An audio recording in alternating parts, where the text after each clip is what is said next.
সকালবেলা সমস্ত কাজকর্ম সেরে দিয়ে চান করে দিয়ে চলে যাচ্ছি এগুলো সব হচ্ছে ভাগ করে দিতে। কি বলো তো, ফুলগুলো সব ভাগ করে দিতে। সকালবেলা যদি এগুলো ভাগ করে না দিই না, পাখার হাওয়াতে সব শুকিয়ে নেতিয়ে যায়, সেই জন্যে আগে এগুলো সবার বাড়িতে দিয়ে দিয়ে চলে এসেছি। তারপরে দেখো যে সাবুটা ভিজিয়ে রেখেছিলাম, সাবু কলা চিনি এই তিনটে একসাথে মেখে দেবো। ছেলে খেয়ে স্কুল যাবে, ছেলে আমার এটা খেতে খুব ভালোবাসে জানো তো, সাবু মাখা খেতে খুব ভালোবাসে। আজকে নিরামিষ, বললাম কি খাবি, তো বললো যে মা তাহলে সাবু আছে না, কলা আছে, তা সাবু মাখা করে দাও, আর অন্য কিছু আমি খাবো না। তাই জন্য সাবুটা মেখে দিলাম।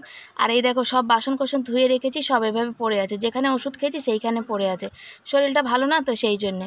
আর সাবু মাখাটা এই জন্য ভালো খায়, ছেলে আমাকে বলে সাবু মাখা খাওয়ার জন্য, মা তুমি উপোস করতে পারো না, তুমি উপোস করো না, উপোস করলে আমার সাবু মাখা একটু খেতে পারি।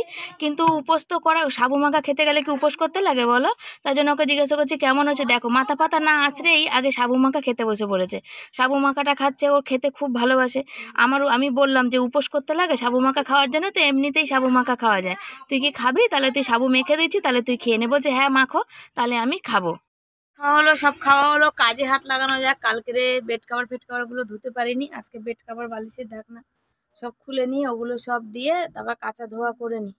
কালকে আবার ছেলের স্কুলে জামা কাপড় কাচার আছে, তো চলো ওগুলো সব খুলে নি। ছেলেকে পাঠিয়ে দিয়েছি, পাঠিয়ে দিয়ে এবার সব এগুলো তুলে নিচ্ছি, মানে এগুলো কালকে কাচবো ভেবেছিলাম, মাথা টাথা কালকে ঘষেছিলাম, কিন্তু কালকে আর কাচা হয়নি, প্রচুর পরিমাণে বৃষ্টি পড়ছিল, বরমাসাই বাড়িতে ছিল। আর এগুলো কি বলতো, এগুলো সব আমি এগুলো এক এক করে সব মানে বার করে নিচ্ছি, বার করে নিয়ে এগুলো সব কাচবো। একটু রোদ্দুর উঠেছে জানো তো, কেচে দিলে আজকেরটা আজকেই শুকিয়ে যাবে, সেই জন্যে আমি এগুলো সব কিছু খুলে নিচ্ছি, বালিশের ঢাকনা, বিছনার চাদর, তারপর আমার এই স্টুলটা, এগুলো সব আজকে নিয়ে বাইরে নিয়ে গিয়ে সব কাচবো। কাচা তো কি বলতো, হাতে ব্যথা, বর বলে যে তুমি ভিজিয়ে রেখো আমি কাচবো, তবে বর যখন কাজ থেকে আসবে তখন কাচবে কি করে, তখন তো হচ্ছে জল থাকে না, কত জল আর ভরে রাখবো, আর কাছাকাছি করলে দেখবে একটু জল লাগে ধোয়ার জন্য, সেই কারণে কিন্তু বরের অপেক্ষায় আর করি না, নিজেই কাচতে শুরু করে দিই। তার মধ্যে ছেলের গেঞ্জি নিয়েছি, ছেলের তো জানো যে ঘামের গেঞ্জি একবারের জায়গায় দুবার পরতে পারবে না, কেন ওর গায়ে একটা ইনফেকশন আছে, ঘাম থেকে ইনফেকশনটা হয়, সেটা তো আগে বুঝতাম না, ডাক্তার বলার পর আগের বছর থেকে শোনার পর এখন ছেলে একটু ভালো আছে। আর আজকে একটু মানে চিন্তায় আছি, ঘরটার অবস্থা খুব একটা ভালো না, খুব খারাপ, বা সামনের খুঁটিটা খুব নষ্ট হয়ে গেছে, তো বরকে বলছি, বারবার করে ফোন করে বলতে হচ্ছে যে তুমি কিন্তু ভুলবে না, তুমি কিন্তু নিয়ে আসবে, সিমেন্ট বালি কিনে নিয়ে আসবে। তো বর বলছে দেখি যখন যাব তখন যদি দোকান খোলা পাচ্ছি, না তুমি টিফিন খাওয়ার পথে একবার যাবে, তখন নাহলে কিনে নিয়ে এসে তোমার কাছে রাখবে, যখন ছুটি হবে তখন নিয়ে আসবে, না করলে না, একদম দরজার সামনে মানে মেন খুঁটি, যদি ওটা কোনো রকমে আমরা উঠতে ফুটতে যাই বা ধাক্কা লাগে, পুরো একদম খুঁটিটাই ভেঙে পড়বে, খুঁটি ভেঙে পড়লে পুরো ঘরটাই ভেঙে পড়ে যাবে, তো সেই অবস্থা হবে, তো সেই জন্য ব্যবস্থা, বর বলছে ওখানে নাকি সিমেন্ট বালি থাকবে না, তো আমি না সিমেন্ট বালি থাক না থাক কোনো তো একটা ব্যবস্থা করতে হবে, ওইভাবে তো রাখা যাবে না, আর ওখানে এক্সট্রা খুঁটি দেওয়াও যাবে না, তো সেই কারণে কিন্তু এই ব্যবস্থাগুলো করা। আর এই দেখো সব জামা প্যান্টগুলো কাচতে নিয়েছি, আর এই কী বলো তো বুঝতে পারছি না, থাইরয়েড এটা কমছে না নাকি আমার অন্য কিছু হয়েছে, হাত পা ব্যথাটা আর ফোলাটা কিছুতে কমছে না, ডাক্তারকে বললাম, ডাক্তার কিন্তু আমার গা হাত পা ব্যথার ওষুধটাই বেশি দিয়েছে, কিন্তু দুঃখের বিষয় আমার কিন্তু কমছে না, কেন যে কমছে না বুঝতে পারছি না। এইগুলো সব কেচে ধুয়ে নিয়ে তারপরে সব মেলা আছে মেলবো, তারপরে ভিডিওর কাজ কিছু বাকি আছে, তো এইখানে যখন গামলাটা খালি হলো তখন ভাবলাম যে চলো গামলা বালতিগুলো বৃষ্টির জল পড়ে সব সবুজ সবুজ হয়েছে জানো তো, তো একটু মেজে নিই, মেজে ঘষে নিই, তারপরে নাহলে জামা কাপড়গুলো আবার ধোবো, জলও শেষ হয়ে গেছে, ভাবছি জল আসুক তারপরে ধোবো, তারপর দেখলাম ওপাশে একটা কালো বালতি, মানে একটা প্লাস্টিক বালতিতে জল রয়েছে, বলছি তো ওটা দিয়েই যতদূর সম্ভব ধুই, তারপর বাকি যতটুকুনি থেকে যাবে সেটা যখন জল আসবে তখন নাহলে ধোবো, সেই জন্য গামলাটাকে দেখো এখানে মানে করে নিয়েছি, গামলাটা খালি করে নিয়ে মেজে নিলাম, তো প্রায় দিনই মাজি, যার জন্য দেখো পরিষ্কার আছে, ভিতরে কিন্তু কোনো জলের দাগ নেই, অনেকের দেখবে জলের দাগ থাকে কিন্তু জলের দাগ নেই, যখনই খালি হয় তখনই কিন্তু আমি মেজে নিই, সকালবেলা যখন বর গামলা পাতে বর তো বরের মতো করে ধুয়েই নেয়, আমি তার মধ্যে দেখো এখানে সাবান, বাসন মাজার সাবানটা শেষ হয়ে গেছে, ছেলেকে সকালেই বলেছিলাম কিন্তু ছেলের কিন্তু মনে নেই, আমি কি করলাম বলো তো, আমি ওই জন্যে বাসন মাজার সাবানটা আনতে যাব, এই যেটুকু যা ছিল দিয়ে মাজলাম, আর একটুখানি হয়তো আছে, কিন্তু থাকতে থাকতে জিনিস না আনলে না আমার না ভালো লাগে না জানো, যে জিনিসটা আছে মানে শেষ হওয়ার আগেই এনে নেবো, তাহলে তো কি বলো অসুবিধা সুবিধা ঠেকা বিঠেকা জিনিস থাকতে থাকতে না আনা, এটা আমার পছন্দ না, জিনিস থাকবে তখন আনবো, দুটো কম খাবো সেও ভালো তাও ভালো। তো ওই যে বরকে বলেছি কালকে তোমাদের দেখালাম যে ঘরের খুঁটিটা কি অবস্থা, মেন খুঁটি ওরম হলে ভয় ভয় লাগে, ভয় লাগে, ঘরের সত্যি কিছু করণীয় নেই আমাদের, করণীয় থাকলে অবশ্যই কিছু করতাম, আর জানি না যে কবে করণীয় আমাদের হবে বা কবে আমরা কিছু করতে পারবো, তো চিন্তায় আছি ওই বিষয়টা নিয়ে। আর তোমরা বলেছো একজন যে দিদিভাই ওখানে গরম জল দেবে, গরম জল দিলে উই পোকা হবে না। তবে আমি সব দিয়ে দেখেছি গো, গরম জল দিয়ে দেখেছি, সব দিয়ে দেখেছি, কিছুতেই কিছু যায় না। কেরোসিন তেল দিলে খুব একটা যায়, তারপরে আবার 2 দিন পরে আবার যেকে সেই হয়ে যায়। গরম জলের আগেও আমি অনেক দিয়েছি, গরম জলে কেরোসিন তেল দিয়েছি, গরম জল দিয়েছি, কিছুতেই কিছু কিন্তু উই পোকাগুলো মরে না। আবার 2 দিন মানে আবার তখনই আবার জেগে ওঠে, এই হচ্ছে ব্যাপার। তবে আমি দেখেছি আমার বাপের বাড়ি যখন ছিল না, তখন আমি দেখেছি যে কী বলো তো, বড় বড় পোকা হতো, বড় বড় মানে উড়তো, পাখা ছিল জানো তো। তো মানে কখন বলো তো, আমরা তো এইখানে এসে কোন্নগরে এসে আমরা ভাড়াই থেকেছি, আমাদের বারুইপুরে বাড়ি ছিল জানো, তখন আমাদের যখন খুব খারাপ অবস্থা হয়েছে তারপর আমরা এই কোন্নগরে এসেছি। তো বারুইপুর বাড়িতে দেখেছি বড় বড় উই পোকা, পাখা আছে যেন ওড়ে, সেই রকম উই পোকা আমি নিজের চোখে দেখেছি। কাচলাম, কাছাকাছি করলাম, আর এই দেখো গরমে আর টিকতে পারছি না, ঘামটা দেখতে পাচ্ছ কি অবস্থা, চুয়ে চুয়ে পড়ছে। জামা কাপড়গুলো মেলা হয়নি, মেলবো, বুঝেছো, জামা কাপড়গুলো মেলবো। তো চলো মেলে নি।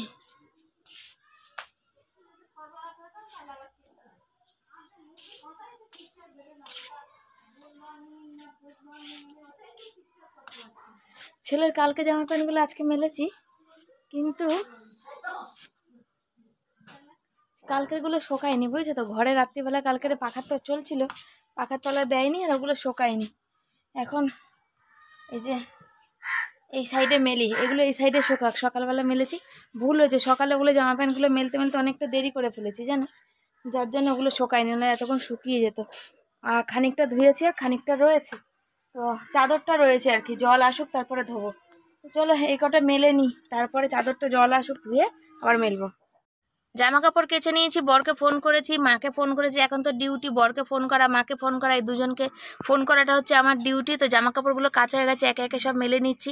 রোদ্দুর যতক্ষণ আছে ততক্ষণ, রোদ্দুরটা চলে গেলে তখন তো জামা কাপড়গুলো শুকাবে না, তারপরে ঘরের মধ্যে চারিদিকে ঝুলবে, সেটা তো দেখতে ভালো লাগে না, সেই জন্য রোদ্দুর থাকতে থাকতে আগে মেলে নিচ্ছি। তো আজকে শরীরটা ভালো ছিল না, ভাবলাম কাচবো না, ফের ভাবছি না আজকে না কাচলে আর হবে না, কেন বলো তো, এটা কাচা দরকারই ছিল, বিছনা চাদর সব কিছু কাচা হয়েছে। আর এই যে দেখতে পাচ্ছ ঘাসগুলো, সেই দিনই বর পরিষ্কার করলো, তোমরা দেখলে, তার মধ্যে বৃষ্টির জল পড়েছে না, তরতরি আবার বড় হয়ে গেছে, এর মধ্যে কুকুর বিড়ালে যা খুশি তাই করে ধুয়েছে, সেই জন্য বর বৃষ্টির জল আবার পড়েছে, বরের মানে একটু ঘৃণা, যা মানুষ তো ঘৃণা তো লাগবেই, তোর একটু ঘৃণা লেগেছে, যার জন্য আর ঘাসগুলো এখন পরিষ্কার করছে না, বলছে এগুলো একটু হোক তারপরে পরিষ্কার করবো আর কি। কেন বৃষ্টির জলেতে কুকুরে যে করে রেখেছে, সেইখানটা একদম পুরো চারিদিকে মাখামাখি হয়েছে, হাত দিয়ে তো তুলতে হয়, হাত দিয়ে তুলতে গেলে একটু ঘৃণা তো লাগবেই বলো, সেই কারণে এখন এটা পরিষ্কার থাক, আমি বললাম থাক অসুবিধা নেই, পরে হবে। তো ওইখানে জল এখনও আসেনি, বেড কাভারটা ধোয়া হয়নি, তো তৎক্ষণ ভাবলাম যে যাই বিছনার চাদরটা পেতে দিই।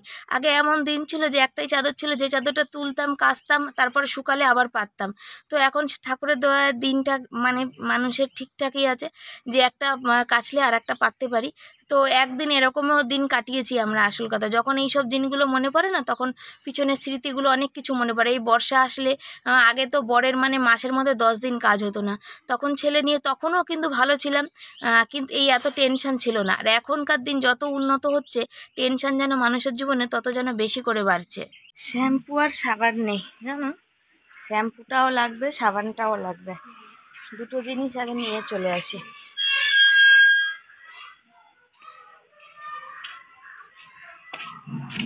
যাই দোকান, এখনকার যা 10 টাকার নোট একদম মানে যা তা। হ্যাঁ আমার কাছেও কটা আছে, নিয়ে নিয়েছি।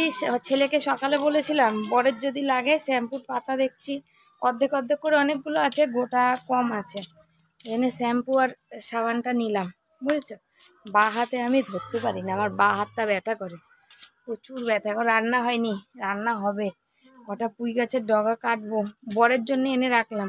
আর ব্যাগে দেখছি একটাও খুচরো পয়সা নেই, গ্লাসের মধ্যে একটা 20 টাকা ছিল, নিয়ে গেলাম, তো 10 টাকা হলো, আর 10 টাকা ফেরত দিল। এই সপ্তাহটা যাবে টানাটানি, সামনের সপ্তাহ আরোই ঘর ভাড়া আছে, কারেন্টের বিল যে কত হলো মিটারে একবার দেখতে হবে। কি রান্না করব, ফুলকপি আলু ভাজা, কালকেকার ওই যে পাকা পটলগুলো আর ভাজিনি, তো ছেলে বলে গেল মা ফেলবে না, এগুলো ভাজবে, মিষ্টি মিষ্টি হয়, আর হচ্ছে চিচিঙ্গা ভাজবো, আর একটু পুঁই শাক করবো, আর কিছু রান্না করব না। এখনো রান্না বসাতে পারিনি, তো চলো দেখি কি করা যায়। দেখো সাবান আর শ্যাম্পু নিয়ে এসে চলে আসলাম। আজকে করবো পুঁই শাক, একটু কুমড়ো আছে, কুমড়োটা কবে থেকে নষ্ট হচ্ছে তো আজকে আমার তো পুঁই শাক খাওয়া বারণ। তো ছেলে গাছের মধ্যে অনেকগুলো পুঁই শাক আছে, তো মা বলছিল সেদিন যে মনা তুই খেয়ে নিস। সব থেকে বড় কথা আমার থাইরয়েড আছে, আমি খাই না বলে আমাদের ঘরে আর কেউ খেতে চায় না। বর একটু বড়া খেতে চায় আর বাকি কিছু খেতে চায় না। আর ছেলে তো পছন্দ করে না পুঁই শাকের ডাঁটা, ও একদম পছন্দ করে না। তারপরে নষ্ট হবে, তারপর জানো তো কাকে দেবো, মানে বলবো যে নাও, তারপর লোকের তো আবার টেরা বেকা কথা আছে যে বলবে কি কিনে খেতে পারি না আমরা, এরকম ধরনের বলবে। সেই জন্য আর কাউকে বলি না, কেউ যদি বলে অবশ্যই তাকে দেবো। তো যেমন পাশে বাড়ির বৌদি বলেছে যে আজকেই বলেছে যে শিবানী দুটো কুমড়োর ডগা কেটে দিও। তো কুমড়োর গাছে না অনেক কড়ি এসছে, বেশ ভালোই বড় বড় এসছে। কটা কুমড়ো হবে তা জানি না, কিন্তু দেখি বেছে শুনে সেখান থেকে দুটো ডাঁটা তাকে কেটে দেবো। তো বরকে বলেছি যে বলবো যে এই যেগুলো নিচে আছে সেগুলো কাটবে না, টালির উপর থেকে কেটে দুটো ডগা দিয়ে দাও, সে দেবে। পেরে নিয়েছি পুঁই শাক, পাতা নিয়েছি বেশি, ডাঁটা নিয়েছি দুটো। ডাঁটা বেশি ভালোবাসে না আমাদের ছেলে, তো খাই না। পাতাগুলো একটা একটা করে ছিঁড়ে ছিঁড়ে নিলাম। তো দেখা যাক কি করি, কি রান্না করি। তো চলো কাটাকাটি করি। চাল ধুয়ে চলে এসেছি, ভাত বসিয়েছি আর একে একে করে যাচ্ছে। আর এই যে দেখো সব নিয়ে বসে পড়েছি, চিচিঙ্গা, পুঁই শাক, কুমড়ো, পটল, কচুটা নিয়েছি, কচুটা ছিল। পুঁই শাকে কচু দিলে বেশ ভালোই লাগে। তো এগুলো পরে কাটবো, আগে একটা একটা করে কাটি আর বসাই। চিচিঙ্গা ভাজাটা আগে বসাই। ছেলেকে ফুলকপি আলু ভাজা, চিচিঙ্গা ভাজা, পটল ভাজা, ঘি দিলে তবু ওর খাওয়া যাবে। পুঁই শাকটা হতে তো অনেক সময় নেবে, পুঁই শাকটা একদম শেষ পাতে বসাবো জানো, এবেলা না হয় ওবেলা খাবে, কি আছে, অসুবিধা নেই। সেই কারণে চিচিঙ্গাগুলো কেটে নিয়ে চিচিঙ্গা কুচি করতে শুরু করলাম, যে চিচিঙ্গা ভাজাটা এবার বসিয়ে দেবো। কড়াই তাড়াতাড়ি করে, কড়াই দেখো গ্যাসের উপর চাপিয়েই রেখেছি, যে কাটা হলেই গ্যাসটাকে ধরিয়ে দেবো আর ফটাফট ভাজতে শুরু করে দেবো। কেন বলো, অনেকটা বেলা হয়েছে, একা হাতে সব কিছু করতে গেলে ভিডিও এডিট করা, ভয়েস করা, সেভ করা, তারপরে শর্ট ভিডিও করা, সেটা ডাউনলোড করে অন্য চ্যানেলে ছাড়া, অন্য চ্যানেলে ভিডিও করা, এই করতে করতে অনেকখানি সময় কিন্তু আমার পার হয়ে যায়। সেই কারণে তো চিচিঙ্গাটা কাটা হয়ে গেছে। তো চলো ঝটপট করে চিচিঙ্গা ভাজাটা বসিয়ে দিই। আজকে চিচিঙ্গা ভাজাতে কিন্তু সর্ষে ফোড়ন দেবো না, আজকে দিয়েছি কালো জিরা। আর ভাবলাম শুকনো লঙ্কা দেবো, ফের ভাবলাম না, কাঁচা লঙ্কাগুলো না, বর্ষার দিন কাঁচা লঙ্কা অনেকগুলো দেখছি না বোটার কাছ থেকে নষ্ট হচ্ছে, সেই কারণে আমি কাঁচা লঙ্কাটা একটু কেটে নিয়েছি। বেশি করে কাঁচা লঙ্কা দিয়ে দেবো জানো, বেশি করে কাঁচা লঙ্কা দিলে তাহলে শুকনো লঙ্কা দেওয়ার দরকারই পড়বে না। তো চিচিঙ্গা ভাজাটা হোক, তৎক্ষণ আমি অন্য সবজিগুলো কাটতে শুরু করি, ফুলকপি, আলু সব। দেখো চিচিঙ্গাগুলো পড়েনি, চলো এটা ঝাঁকিয়ে কড়াইতে দিয়ে দিই। এখানে হচ্ছে চিচিঙ্গা ভাজা, এখানে পটলে চিনি মাখিয়ে রেখেছি, পাকা পটল, তার সাথে কাঁচা পটল বরের জন্যে আর পাকা পটল আমাদের জন্যে। আর এখানে হচ্ছে ফুলকপি আর আলুতে ভাজবো, ফুলকপি আলু ভাজা কেটেছি। আর পুঁই শাক এখনো কাটিনি, পুঁই শাকটা এখনো হয়নি। ভাত ফুটে গেছে, আমরা সেদ্ধ দিয়ে দিয়েছি। আর এই যে পুঁই শাক পড়ে রয়েছে, এখনো কাটাই হয়নি। পুঁই শাক কাটতে গেলে অনেক সবজি দিতে হবে, তো কচু দেবো, কুমড়ো দেবো, পটল দেবো, আলু দেবো, সব কাটবো আস্তে আস্তে, দাঁড়াও। আর এই যে হচ্ছে চিচিঙ্গা ভাজা হোক, ছেলে চলে আসবে, ছেলের আড়াইটে থেকে পড়া, ওই জন্য ঝটপট করছি। আর গরমে ঘাম চুয়ে আমার যা অবস্থা হচ্ছে আমি জানি, বসে বসে ভিডিওতে ভয়েস দিচ্ছিলাম, আরও বেশি গরম লেগে গেছে। তো চলো সবজিগুলো কেটে নিই, এটা নামিয়ে নিই, চিচিঙ্গা ভাজা হয়ে গেছে, পটল ভাজাটা বসাই আর পুঁই শাকটা কেটে নিই, তারপরে আবার আসছি তোমাদের সামনে। এ দেখো পটলগুলো কেটে রেখেছি, তার মধ্যে কাঁচা পটলও কাটলাম দুটো, আর হচ্ছে পাকা পটল আমি আর ছেলে খাই, কাঁচা পটল খাবে হচ্ছে বরমাসাই। আগেই চিনি দিয়ে রেখেছিলাম, চিনি না দিলে হয় না। তলায় রয়েছে ফুলকপি আলু ভাজা, পটলটা ভাজলেই দেখবে তেলটা একটু কালো হয়, সেই কারণে ওই তেলের মধ্যে দিয়ে দেবো ফুলকপি ভাজা। আর মানে কালো তেলে অন্য কিছু রান্না করলে তরকারিটা কালো হবে। এই দেখো কড়াই কিন্তু আজকে আর ধুইনি, না ধুয়েই ঝটপট করে বসাচ্ছি, কড়াইটা গরম আছে তো সেই জন্যে। পটলগুলো দিচ্ছি, ছেলে আর আমি পাকা পটল খাবো, তবে পাকা পটল পুড়িয়ে রসুন, কাঁচা লঙ্কা, শুকনো লঙ্কা পুড়িয়ে সব যদি বাটা করা যায় না, দারুণ খাওয়া যায়। কিন্তু আমি মানে করেছিলাম, সেগুলো তোমাদের সাথে শেয়ার হয়নি, পরে একদিন, অন্য কোনো একদিন তোমাদের সাথে শেয়ার করব পটল পোড়া মাখাটা, সেটা কিন্তু একটু টক দেবে হালকা, দারুণ। আর এই দেখো পুঁই শাকের ডাঁটাগুলো কেটেছি, পাতাগুলো রয়েছে। আর আমি যেহেতু ডাঁটার মধ্যে পাতা কম, সেই জন্য গাছ থেকে কটা বড় বড় পাতা একটুখানি পেরে নিয়েছি, একটা পাতা, বড়া খেলে যেমন করে পাতা নামাই সেরকম পাতা নামিয়েছি। আর বরকে আবার ফোন করলাম, বললাম কি গো মনে আছে তো, তারপরে বরের জুতোর বেল ছিঁড়ে গেছে, সেদিন তো তোমরা দেখলে, দুদিন ধরে যাচ্ছে, দোকান বন্ধ, কিছুতেই খুলছে না। তা আমি বললাম তুমি একটু বেলা করে যাবে, বেলা করে গেলেই ভাবে, বলছে কাজ করবো না বারবার যাবো বলো তো। না কি আর করবে, বিকালবেলা দাদুর দোকান খোলে না, দাদুর দোকান খোলে না। আর এখন এই মুহূর্তে একটা অজন্তা জুতো কিনতে গেলে 150 টাকা দাম নেবে, 150 টাকা দেওয়াটা খুব মুশকিল বুঝেছো। তবু 25 টাকা দিয়ে একটা বেল্ট কিনলে তবুও কিছুদিন পরা যাবে। এই মাসের মধ্যে অনেকগুলো ছুটি হলে একটু চাপ আছে। বললাম কি গো তোমার মনে আছে তো সিমেন্ট বালি, বলছে আরে বাবারে উফ, তুমি লাস্টের দিকে মনে করো, এখন মনে করো না, এখন আনতে যেতে পারছি না। বলছি না, বলছে তো ব্যস্ত হচ্ছে, বলছি ব্যস্ত ওইটা দিয়ে আমরা ঘর যাতায়াত করি, ওখানে কোনো রকম বাসটা যদি একটু 19-20 ধাক্কা লাগে ভেঙে চুরে পড়বে, তাহলে কি হবে আমাদের অবস্থা ভাবো। এতটা খারাপ অবস্থা হয়ে যাচ্ছে, তুমি তো দেখতে পাচ্ছ। তাহলে তো বলছে আমি তো কাজ করছি, কাজ না করে কি ওইগুলো করবো? আমি বলছি না, তাহলেও আমি তোমাকে একটু মনে করিয়ে দিচ্ছি। বরের আবার ভোলার মন আছে জানো তো। এই পুঁই শাক কেটেছি, পুঁই শাকে কচু, কুমড়ো, পটল, আলু সব দিয়েছি, অনেকটা হয়েছে। ওই জন্য আজকে বালতির মধ্যে জল নিয়ে এসেছি, বালতির মধ্যে হচ্ছে ধুয়েছি। ভালো করে কচলে কচলে না ধুলে শাকটা ঠিক জমে না। তবে গাছের মধ্যে, ওটা বাড়ির গাছ তো, এর মধ্যে কোনো ময়লা নেই। আর বৃষ্টির জলে সব ধুয়ে মুছে এমনি পরিষ্কার হয়ে রয়েছে, বালি নেই, কিচ্ছু নেই জানো। ছেলে চলে এসছে, ছেলে বলছে মা এখনো রান্না হয়নি। হচ্ছে তোর জন্য আগে রান্না করে রেখেছি, ঘি রেখেছি, এইগুলো বলছে। তাহলে আমি পুঁই শাক খাবো না, আমি তো এমনি পুঁই শাক ভালোবাসি। আমি বলছি না, খাবো না বললে হবে না, তাড়াতাড়ি করে বসাচ্ছি, অল্প হলেও খেতে হবে, খেতে তো তোমাকে হবেই। তো আমি খাইয়ে দিলে ওর কোনো ব্যাপার না, কিন্তু নিজের হাতে খেলে একটু সমস্যা করে। সমস্যা করে না, দিলে সব কিছুই খায় আমাদের মতো। ঘরে সব আজকালকার অনেক বাচ্চাই বলে এটা খাবো না, ওটা খাবো না, কিন্তু আমাদের বাচ্চা কিছুই বলে না। আর এই দেখো 5 ফোড়ন আর শুকনো লঙ্কা ফোড়ন দিয়েছি, কড়াইটা এবারেও ধুইনি। ফুলকপি ভাজা নামিয়ে নিয়েছি, একবারে কড়াই পরে মাজবো। এর মধ্যে এখন হচ্ছে পুঁই শাকটা দিয়ে দেবো। পুঁই শাকে কোনো মশলা দেবো না। তবে জানো তো পুঁই শাক নাকি না নিরামিষ না আমিষ, জানি না, তোমরা কেউ জানলে একটু কমেন্ট করো তো। বলে যে নিরামিষের দিন নাকি পুঁই শাক খেতে হয় না। তবে যদি নিরামিষে পুঁই শাক না খেতে হয়, তাহলে ঠাকুরের ভোগে খিচুড়ির সঙ্গে কি করে লাবড়া করে গো? পুঁই শাক দিয়ে তো করে, তাই না? তো চলো এই পুঁই শাকটা বসিয়ে নিই, তারপর ছেলেকে খাওয়াতে শুরু করি। তো বন্ধুরা, ছেলেকে খাওয়াতে বসে গেছি। গরম ভাত আজকে দিলাম, ছেলেকে একটু ঘি দিলাম, ও ঘি খেতে খুব ভালোবাসে নিরামিষের দিন। আর কি রান্না করেছি তোমাদের সাথে পরে ব্যাক ক্যামেরা দেখেছি, এখন একবার শুধু বলি। এই চিচিঙ্গা ভাজা আর ফুলকপি আলু ভাজা, আর এই যে পটল ভাজা, আর পুঁই শাকের তরকারিটা হচ্ছে, এখনো হয়ে যায়নি জানো তো। পুঁই শাকের তরকারিটা হতে একটু সময় লাগবে। ছেলে বললো আমাকে ঘি দিয়ে খাই দাও, কেন পড়তে যাওয়ার সময় হয়ে যাচ্ছে, পুঁই শাকটা ততক্ষণ হোক, তারপর নাহলে খাবে এখানে। দেখো বডি দেখাচ্ছে, বডি করছে দেখো চেপে চেপে। আর আমার ছেলে না এত স্কুল থেকে এসেই ওর এত মানে কি বলবো, ইসে মাথা খারাপ হয়ে যাচ্ছে। বলছে মা কবে আমাদের নিজেদের বাড়ি হবে, শান্তিতে কবে থাকবো, ওই হচ্ছে ব্যাপার। দেখা যাক কবে হয়। তবে খাওয়ানোর পাট হয়েছে, ভালো হয়েছে। ঘিটা একটু বেশি করে দিলাম, ও একটু ঘি ভালোবাসে খেতে জানো তো। এখন দুধটা নেওয়া বন্ধ হয়ে গেছে, দুধ এখন কুকুরগুলো দেখো এমন করছে। তোমাকে এটা দিইনি না, ভাজাভুজি কিছুই দিইনি, শুধু ঘি ভাত দিয়ে যাচ্ছে আর ও খেয়ে যাচ্ছে, কোনো কথাই বলে না। ওর প্রিয় হচ্ছে ফুলকপি আলু ভাজা। ওই কি বলতে নিলাম, ভুলেই গেলাম। দুধটা নেওয়া বন্ধ হয়েছে ইদানিংয়ে, পরে আবার দেখি চা নিতে পারলে নেব। এখন তো আর নিতে পারছি না, এখন অনেক খরচা, অনেক চাপ। এখন তো বর্ষাতে কাজকর্মও নেই। চলো ছেলেকে খাইয়ে নিই, তারপরে আসি। বড় চলে এসেছে, ছেলেরও খাওয়ানো হয়েছে। বাবা তোকে খাইয়ে যখন দিয়েছি, তা তুই যা, আমি এদিকটা গুছিয়ে নিই এঁটো বাসন কোসনগুলো।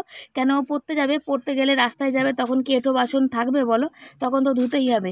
তা তুই যা, ততক্ষণ আমি এগুলো গুছিয়ে রাখি, একটু জল আসুক তারপর ধুয়ে দেবো, আগেই ধুয়ে দেবো। তুই একটু ওইগুলো বাইরেরগুলো একটু তুলে নিয়ে আয়। আবার বললাম ভালো করে দেখবি, ওখানে দেখে দেখে পা ফেলবি, ওখানে নোংরা রয়েছে কিন্তু। তাই জন্য দেখো দেখে দেখে কেমন করে পা ফেলছে। আর বড়ের সাইকেলটা এখানে থাকলে না জামা কাপড় নামাতে বড্ড অসুবিধা। তো খাওয়া দাওয়া করে এই যে মানে ছেলে খাওয়া দাওয়া করে এবার রেডি হবে, রেডি হয়ে পড়তে চলে যাবে। আর কি কি রান্না করেছি, এখনো পুঁই শাকটা কড়াইতেই আছে, ওখান থেকে একটু তুলে ছেলেকে দিলাম, কেন কোনো কিছুই বাদ দিই না। আর ঘি দিয়ে ভাত দিয়েছি বললাম। এ দেখো পুঁই শাকের তরকারিটা হয়েছে, তবে এতটা পুঁই শাকের তরকারি আর কিন্তু লাগবে না, এতটা কিন্তু লাগবে না। রাতে যদি রুটি দিয়ে কেউ খায় খাবে, নাহলে কিন্তু থাকবে, কালকে খাবো। বন্ধুরা দুটো পাখা চলছে, তা গম করে গম গম করে আওয়াজ করছে, তোমরা শুনতে পাবে না। আর এই যে বরমশাই চলে এসছে, একটু শরবত করে দিলাম গ্লাসে, খেয়ে নিল।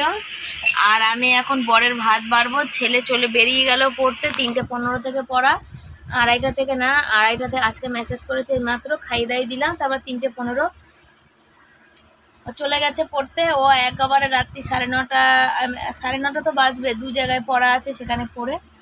আর আমি কি রান্না করেছি তোমাদের সাথে অবশ্যই চলো শেয়ার করব। রান্নাটা তো তাড়াহুড়া করে করলাম, আর ওই সব এনে জামা কাপড় ভুর করেছে চকিতে, সব ঢাকনা ফাকনা সব ভরবো, ভরে তারপর শোবো।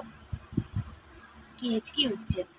বরের ভাতটা বেড়ে দিয়ে আমি দুটো ভাত খেয়ে তারপরে একটুখানি গা গড়া দেবো। শরীরটা বেজায় খারাপ লাগছে, ভাল লাগছে না। যতক্ষণ একটু শোতে পারবো না ততক্ষণ শান্তি হবে না। কালকেরে পরশুদিন 2 দিন ধরে ঘুমায়নি তো, শরীরটা আরও খারাপ করছে। চলো শোতে থাকো। এ দেখো পটল ভাজা করেছি, এখানে হচ্ছে ফুলকপি ভাজা, ফুলকপি আলু ভাজা, চিচিঙ্গা ভাজা। যেহেতু ছেলে খেয়ে গেছে সেহেতু একটু কমে গেছে, নাহলে আগে বাটি ভরেই ছিল। আর এই যে হচ্ছে পুঁই শাকের তরকারি। আজকে রান্নার মেনু কেমন হয়েছে একটু তোমরা কমেন্ট করে জানিও। যদি এর মধ্যে একটু বড়া ভাজা হতো কোনো কথা হতো না। এ দেখো হাত দিয়ে বর সিমেন্ট মাখছে, বললাম হাত দিয়ে মাখছো তো হাতটা তো ক্ষয়ে যাবে, হাতটা ফুটো হয়ে যাবে, জানো ফুটো হলে যা যন্ত্রণা হয়, উফ, হাত পুরো টাটাতে থাকে, যন্ত্রণায় থাকে না। তো এটা শুধু সিমেন্ট আছে জানো, তো ওই জন্য বললাম তুমি আগে হাতটা, বললো আমি আগে হাতটা ধুয়ে আসি, নাহলে আমার হাতটা এক্ষুনি ফুটো হবে, কালকে আর কাজ করতে পারবো না। দেখছো কি অবস্থা হয়েছে ঘরের মেন খুঁটিতে, সেখানে কি করবে জানি না, বুঝতে পারছি না। কালকে রাসিন তেল অত দেওয়ার পরেও কিন্তু উই পোকা ধরছে। এইখানে বর এগুলো খুঁচিয়ে যা মাটি আছে ওগুলো ফেলে দিচ্ছে, নাহলে তো সিমেন্টটা ধরবে না। আর ছেলে রেডি হয়ে গেছে, ছেলের আজকে পড়া আছে, ছেলে যাবে এখন পড়তে।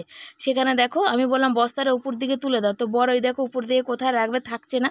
তো কোনো রকম একটা গুজ্জার একটা রড নিয়ে এসছে, বলছে এর মধ্যে একটু রড দিয়ে এটা দেখি কীভাবে করা যায়, রাখা যায়। তো দেখি আমাদের একটা মানে অন্য কোনো ব্যবস্থা করতেই হবে, অন্য কোনো ব্যবস্থা না করলে হবে না।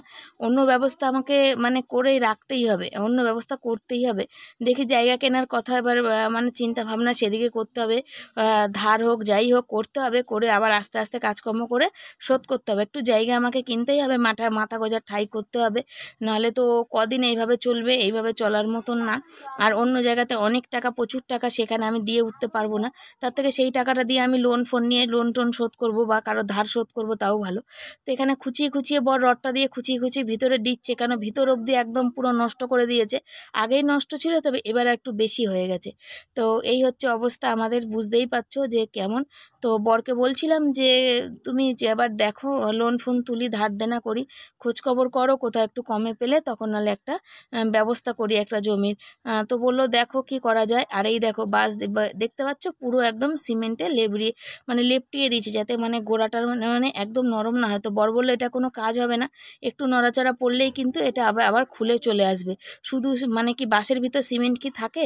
তো এই যে কড়াই পুরো খালি করে দিয়েছে। আর চলো ঘরে যাই।